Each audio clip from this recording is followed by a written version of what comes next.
আসসালামু আলাইকুম। আমি নাইম, দক্ষিণ কোরিয়া থেকে। টাকার অঙ্ক দেখা আমি নিজেও আসলে টাসকি খেয়ে উঠেছি। পরিমাণটা কত? 500 কোটি ডলার। দর্শক, গতকালকে থেকে সোশ্যাল মিডিয়া প্ল্যাটফর্মে এটা নিয়ে মানে এই মুহূর্তে টক অফ দ্য কী বলা হয়, যে সিটি বলেন কান্ট্রি বলেন, রূপপুর পারমাণবিক কেন্দ্রের যে 500 কোটি ডলার আত্মসাতের অভিযোগ আসছে সাবেক প্রধানমন্ত্রী শেখ হাসিনা, এর পাশাপাশি ওনার ছেলে জয় এবং টিউলিপের বিরুদ্ধে। তবে এই তিনজন ক্যারেক্টারের মধ্যে এই মুহূর্তে সবচেয়ে রেড জোনে আছে টিউলিপ। কারণ শেখ হাসিনা তিনি দেশের বাইরে আছেন, সজীবাজের জয় মার্কিন যুক্তরাষ্ট্রের নাগরিকত্ব আছেন। সো তাদেরকে দেশে ফিরাই আইনা বিচার করবে, ওইগুলা পরে তারা যা ক্ষতিগ্রস্ত হওয়ার হয়ে গেছে। কিন্তু এখন পর্যন্ত ক্ষতিগ্রস্ত অবস্থায় বাটে পড়ে নাই, সেটা হচ্ছে টিউলিপ, শেখ রেহানার মেয়ে। গেল আমি এই আন্দোলনটা চলাকালীন আপনাদেরকে একটা নিউজ দিয়েছিলাম যে যুক্তরাজ্যের লেবার পার্টির প্রথম একজন এমপি হিসাবে তিনি একটা ইনভেস্টিগেশনের মুখোমুখি হয়েছিলেন, যে তিনি তার যে আয়, এক বছরের আয়ের একটা ইস্যু সম্ভবত লুকাইছিল, পরবর্তীতে এটা আবার সলিউশন হয়েছে। কিন্তু এই ধাক্কা যাইতে না যাইতে এবার আন্তর্জাতিক গণমাধ্যমগুলো যেভাবে এই নিউজটা ছাপাচ্ছে, সুতরাং লেবার পার্টি থেকে মন্ত্রী পদটা হারাইতে পারে টিউলিপ। কারণ দুর্নীতির ইস্যুগুলা এত বড় ইস্যু পশ্চিমা রাষ্ট্রগুলোতে, তো টাকার পরিমাণ কত। আমরা যদি দেখি যে গ্লোবাল ডিফেন্স কর্প তাদের প্রকাশিত এক প্রতিবেদনে দেখা গেছে যে রূপপুর প্রকল্প বাস্তবায়নকারী সংস্থা রোসাট্রম মালয়েশিয়ার একটি ব্যাংকের মাধ্যমে শেখ হাসিনাকে এই অর্থ আত্মসাতের সুযোগ করে দিয়েছিল, যাতে মধ্যস্থতা করেছিল সজীব ওয়াজেদ জয় এবং ভাগ্নি টিউলিপ সিদ্দিক। সম্প্রতি এই বিষয়ে নিজস্ব অনুসন্ধানের ভিত্তিতে প্রতিবেদন প্রকাশ করেছে global defence corporation. Global defence corp নামে পোর্টালটি 2018 সালে চালু হয়েছে। বিভিন্ন দেশের পৃথিবীর সামরিক ও প্রতিরক্ষা খাতে তারা দুর্নীতির অনুসন্ধান করে থাকে। তো প্রতিবেদনটির মতে বাংলাদেশের সবচেয়ে বড় এবং ব্যয়বহুল প্রকল্প হচ্ছে রূপপুরের পারমাণবিক বিদ্যুৎ কেন্দ্র। এটি পুরোপুরি বাস্তবায়নের পর 20% সারা বাংলাদেশে যে বিদ্যুতের চাহিদা সেটা পূরণ হবে। রাশিয়ার সহযোগিতায় এই বিদ্যুৎ কেন্দ্রটির নির্মাণে খরচ ধরা হয়েছে 1265 কোটি ডলার, প্রয়োজনের তুলনায় যা অনেক বেশি, যাতে মালয়েশিয়ার একটি ব্যাংকের মাধ্যমে এই বাজেট থেকে 500 কোটি ডলার আত্মসাতের সুযোগ হয়েছিল।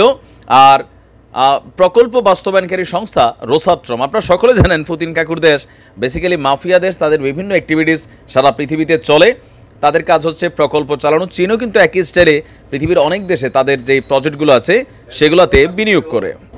এই প্রতিবেদনটিতে আসা তথ্য অনুযায়ী নিজের ভাগ্নি টিউলিপ সিদ্দিকের মধ্যস্থতায় ফাইসা যাচ্ছে টিউলিপ, একদম টোটাল বাদ হয়ে যাবে। রাশিয়ার সঙ্গে এই চুক্তি করেছিল তৎকালীন প্রধানমন্ত্রী শেখ হাসিনা, আর এই মধ্যস্থতার বিনিময়ে পাচার করা অর্থের 30% পেয়েছেন টিউলিপ, শেখ রেহানা এবং তার পরিবারের কয়েকজন সদস্য, মানে টোটাল টাকার 30% গেছে এভাবে। 2013 সালে প্রেসিডেন্ট পুতিনের সাথে শেখ হাসিনার সাক্ষাতের সময় সঙ্গী ছিলেন টিউলিপ সিদ্দিক। গ্লোবাল ডিফেন্স কর্পের দাবি, সে সময় ঢাকা মস্কোর বিলিয়ন ডলারের অস্ত্র চুক্তির মধ্যস্থতা করে দিয়েছিল টিউলিপ সিদ্দিক। 2009 সালে প্রচ্ছায়া লিমিটেড নামক একটি ভুয়া কোম্পানি চালু করেছিল টিউলিপ সিদ্দিক। আর শেখ রেহানা এবং চাচা তৎকালীন প্রধানমন্ত্রীর প্রতিরক্ষা উপদেষ্টা তারিক আহমেদ সিদ্দিক, যুক্তরাষ্ট্রীয় জুমানা ইনভেস্টমেন্ট নামক একটা কোম্পানি রয়েছে তাদের। গ্লোবাল ডিফেন্স কর্প বলছে এই কোম্পানির মাধ্যমেই বিভিন্ন দেশের অফশোর অ্যাকাউন্টে অর্থ পাচার করা হতো।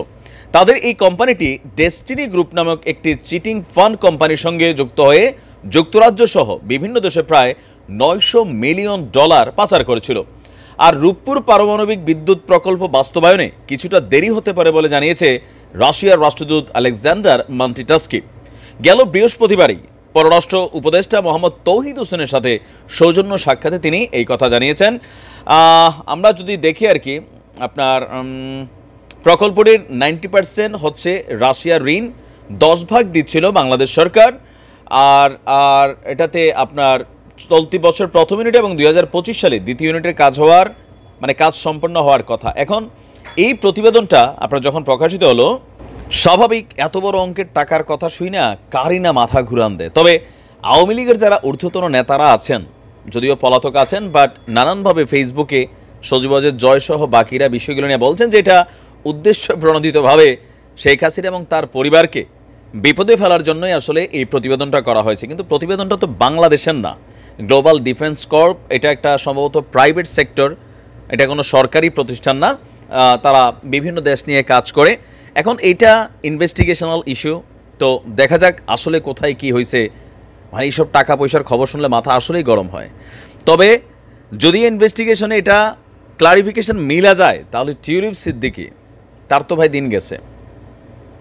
যুক্তরাজ্যে দীর্ঘ একটা সময় ধরে, কারণ এগুলো লেবার পার্টির ইমেজে আসবে, আমাদের বাংলাদেশে এটা যতটুকু আলোচিত হচ্ছে ঠিক সমপরিমাণ যুক্তরাজ্যের পার্লামেন্টও এই ইস্যুগুলো বিরোধী দল যারা আছে তারা তুলে ধরবে। তার উপরে তিনি এবার মন্ত্রী হয়েছেন, আর গেল কয়েকদিন আগে একটা ধাক্কা থেকে বাঁচছেন ইনভেস্টিগেশন থেকে।